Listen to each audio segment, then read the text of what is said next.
घरेलू क्रिकेट में 10,000 से ऊपर रन बनाने वाला बल्लेबाज, भारत का स्टाइलिश ओपनर जिसने सहवाग के साथ बनाई हिट जोड़ी, विश्व का इकलौता इंटरनेशनल खिलाड़ी जिसे अपने डेब्यू पर नहीं दिया गया आधिकारिक कैप, स्टाइलिश ओपनर से कैसे बन गए फ्लॉप बल्लेबाज, आज है हिंदी का हिट कमेंटेटर। दोस्तों, क्रिकेट टीम में ओपनर यानी सलामी बल्लेबाज का महत्व कप्तान के बराबर नहीं तो कप्तान से कम भी नहीं होता है। जिस तरह एक कप्तान टीम को जोड़ कर रखता है, उसी तरह सलामी बल्लेबाजों पर टीम को मजबूत शुरुआत या यूं कहें कि मजबूत नींव रखने की जिम्मेदारी होती है। इसीलिए हर टीम चाहती है कि उनके पास एक संपूर्ण सलामी बल्लेबाज हों और इसीलिए टीम स्पेशलिस्ट सलामी बल्लेबाजों की तलाश करती रहती है। 21वीं सदी की शुरुआत में भारत ने स्पेशलिस्ट ओपनरों की तलाश शुरू की थी और उस दौरान भारत ने करीब 1 दर्जन सलामी बल्लेबाज आजमाए थे। इसी तलाश में भारत को एक ऐसा बल्लेबाज मिला था जो गेंद को पुराना करने में एक्सपर्ट माना जाता था। इस खिलाड़ी को भारत के लिए ज़्यादा मौके तो नहीं मिले, लेकिन घरेलू क्रिकेट में यह रनों का पहाड़ बनाता रहा। भारत का वह सलामी बल्लेबाज आज हिंदी दर्शकों के लिए क्रिकेट की प्रमुख आवाज़ है। जी हाँ दोस्तों, हम बात कर रहे हैं उस खिलाड़ी की जिसे दुनिया आकाश चोपड़ा के नाम से जानती है। चक दे क्रिकेट की खास पेशकश चक दे क्लिक्स में भारत के पूर्व स्टाइलिश ओपनर आकाश चोपड़ा के जीवन से जुड़ी कुछ जानी अनजानी और अनकही बातों को जानने की कोशिश करेंगे। ये भी जानेंगे कि कैसे एक स्टाइलिश ओपनर एक फ्लॉप बैट्समैन बन गया और फिर यही फ्लॉप बैट्समैन कैसे एक मशहूर कमेंटेटर बन गया। दोस्तों, आकाश चोपड़ा का जन्म 19 सितंबर 1977 को उत्तर प्रदेश के आगरा शहर में हुआ था। आकाश बचपन से ही एक क्रिकेटर बनने का सपना देखते थे और पिता श्यामलाल चोपड़ा ने बेटे के इस ख्वाब को पूरा करने के लिए उन्हें दिल्ली भेजने का निर्णय लिया। पिता को आकाश पर भरोसा था और आकाश ने भी अपने पिता के भरोसे को सही साबित किया। वो एकेडमी में कोच की कही हर बात को डायरी में लिखते थे। आकाश ने स्कूली दिनों से ही अपनी तकनीक पर जमकर काम किया और खुद को एक ओपनर यानी सलामी बल्लेबाज के रूप में स्थापित किया था। क्लब स्तर पर सोनेट क्रिकेट क्लब दिल्ली के लिए अच्छा प्रदर्शन करने के बाद आकाश चोपड़ा को भारत की अंडर 19 टीम में जगह मिल गई थी। उन दिनों अंडर 19 क्रिकेट में टेस्ट मैच भी हुआ करता था और साल 1997 में श्रीलंका के खिलाफ टेस्ट मैच से आकाश ने भारत की अंडर 19 टीम में पदार्पण किया था। उस मैच में आकाश चोपड़ा के अलावा भारत के अजीत अगरकर और श्रीलंका के महान कुमार संगकारा ने भी अपना डेब्यू किया था। उस मैच में आकाश चोपड़ा ने 4.5 घंटे डटकर बल्लेबाजी की थी और 156 गेंदों में 53 रन बनाए थे। रनों के लिहाज से भले ही ये पारी छोटी नजर आती हो, लेकिन आकाश के टेम्परामेंट और दृढ़ता ने सबका ध्यान खींचा था। इसके बाद इंडिया ए के लिए खेलते हुए आकाश ने 13 मुकाबलों में 41.3 की औसत से 537 रन बनाए और इस तरह उन्होंने दिल्ली रणजी टीम का दरवाजा भी खटखटा दिया था। आकाश की मेहनत रंग लाई और 1996-97 सीजन में दिल्ली के लिए लिस्ट ए डेब्यू कर लिया और अच्छा प्रदर्शन किया। फिर इसके अगले सत्र में उन्होंने दिल्ली के लिए अपना रणजी डेब्यू भी कर लिया था। आकाश चोपड़ा ने 1997-98 रणजी सीजन में दिल्ली की तरफ से खेलते हुए जबरदस्त प्रदर्शन किया। उस सीजन आकाश ने 2 शतकों के साथ 70.33 की औसत से 422 रन बना डाले। इसके अलावा आकाश ने अपने खेलने के स्टाइल से प्रभावित किया और अपने पहले ही सत्र में नॉर्थ जोन की टीम में शामिल हो गए। उस दौर के हिसाब से यह एक बड़ी बात थी। दलीप ट्रॉफी के एक मैच में आकाश ने दोनों पारियों में अर्धशतक लगाए थे। लेकिन पहले रणजी सीजन में बेहतरीन प्रदर्शन करने वाले आकाश चोपड़ा के लिए दूसरा सीजन निराशाजनक रहा था, जहां 5 मैचों में वो सिर्फ 119 रन ही बना पाए थे। फिर 2000-2001 सीजन में आकाश ने शानदार वापसी करते हुए रनों का अंबार लगा दिया।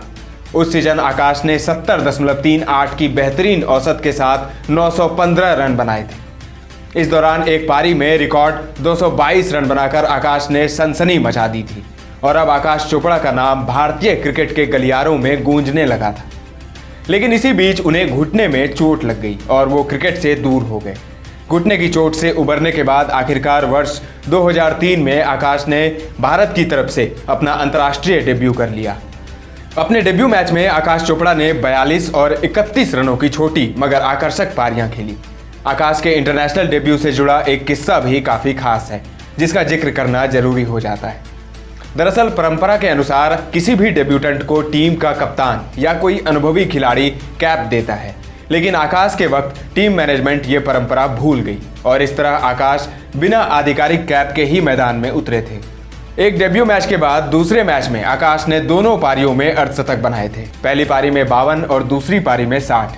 इस तरह आकाश ने इंटरनेशनल लेवल पर भी अपनी प्रतिभा साबित कर दी थी। दोस्तों, उस दौर में भारतीय टीम एक अच्छे सलामी जोड़ी की तलाश में थी। वीरेंद्र सहवाग जैसे विस्फोटक बल्लेबाज के साथ एक ऐसे ओपनर की जरूरत थी जो टिककर बल्लेबाजी कर सके, ताकि सहवाग को अपने शॉट खेलने की छूट मिल सके।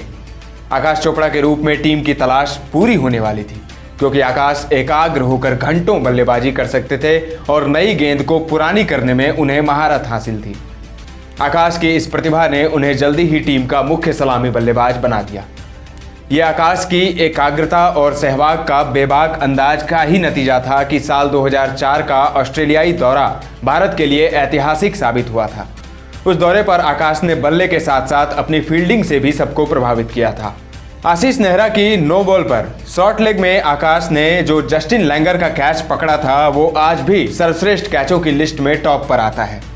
भले ही आकाश ने उस सीरीज में सिर्फ 186 रन बनाए थे, लेकिन गांगुली और चयनकर्ताओं को उनकी प्रतिभा पर विश्वास था, जिसके चलते उन्हें पहले पाकिस्तान और बाद में ऑस्ट्रेलिया के विरुद्ध घरेलू सीरीज में 2-2 मैच खेलने का मौका मिला था। लेकिन आकाश उन 4 मैचों में बुरी तरह फ्लॉप रहे थे। 7 पारियों में उनके बल्ले से सिर्फ 66 रन ही आए थे। इधर आकाश का फ्लॉप शो चल रहा था, उधर युवराज शानदार बल्लेबाजी कर रहे थे और वसीम जाफर और गौतम गंभीर अच्छा प्रदर्शन कर रहे थे और सहवाग के साथ सलामी जोड़ी के रूप में खेल रहे थे। आकाश चोपड़ा गुमनाम हो गए। साल 2004 के बाद फिर कभी भारतीय टीम में वापसी नहीं कर पाए। आकाश चोपड़ा ने अपने छोटे से अंतर्राष्ट्रीय करियर में सिर्फ 10 टेस्ट मैच ही खेले, जिसमें 23 की औसत से 437 रन ही बना पाए। आकाश चोपड़ा के अंतर्राष्ट्रीय आंकड़े भले ही बेहद कमजोर नजर आते हैं, लेकिन सच्चाई इससे काफ़ी अलग है। आकाश चोपड़ा ने सहवाग के साथ 19 बार पारी की शुरुआत की और 47.01 की शानदार औसत से 897 रन बनाए, जिसमें 4 शतकीय साझेदारियां भी थी। इस लाजवाब आंकड़े के चलते ही सहवाग और आकाश की जोड़ी को नमक चीनी कहकर बुलाया जाता था। आकाश का अंतर्राष्ट्रीय करियर भले ही छोटा रहा, मगर घरेलू क्रिकेट में आकाश ने बड़ी उपलब्धि हासिल की और समय समय पर बड़े स्कोर भी बनाए। 2007-08 रणजी सत्र में दिल्ली की खिताबी जीत में आकाश ने 783 रनों का योगदान दिया था। इसके बाद उनकी भारतीय टीम में वापसी की उम्मीद भी जगी थी, लेकिन ऐसा हो नहीं पाया, बल्कि 2010 रणजी सत्र के बाद दिल्ली रणजी टीम से भी ड्रॉप कर दिया गया था। लेकिन आकाश चोपड़ा ने हार नहीं मानी और बतौर गेस्ट प्लेयर राजस्थान के लिए घरेलू क्रिकेट खेलना जारी रखा। इस दौरान उन्होंने राजस्थान की रणजी ट्रॉफी जीत में खास योगदान दिया था।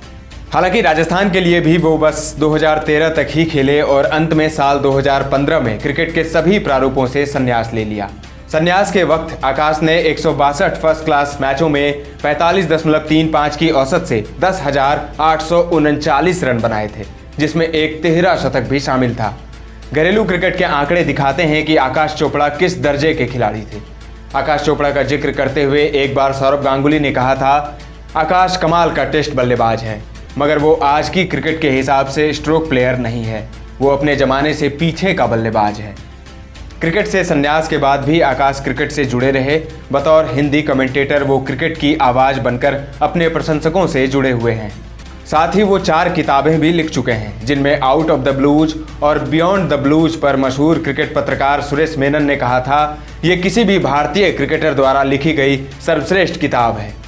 इसके अलावा द इनसाइडर और नंबर डू लाई के लिए भी आकाश को तारीफें मिली। अपने YouTube चैनल के जरिए आकाश फिलहाल बेहद आसान मगर आकर्षक तरीके से क्रिकेट से जुड़ी जानकारी देते हैं। मशहूर कमेंटेटर हर्षा बोगले आकाश के बारे में कहते हैं, आज के दौर में आकाश चोपड़ा जैसा दूसरा हिंदी कमेंटेटर भारत में नहीं है। चक दे क्रिकेट की पूरी टीम आकाश चोपड़ा के उज्जवल भविष्य की कामना करती है। आपके अनुसार किस वजह से आकाश का इंटरनेशनल करियर लंबा नहीं चल पाया? कमेंट में हमें ज़रूर बताएं। क्रिकेट के ऐसे ही इंटरेस्टिंग वीडियो, खबरों और रिकॉर्ड्स के लिए जुड़े रहें हमारे साथ। वीडियो पसंद आया तो लाइक और शेयर करना ना भूलें। अगले अंक में मिलेंगे एक और इंटरेस्टिंग स्टोरी के साथ, एक और खिलाड़ी के साथ। अभी दीजिए इजाज़त। धन्यवाद।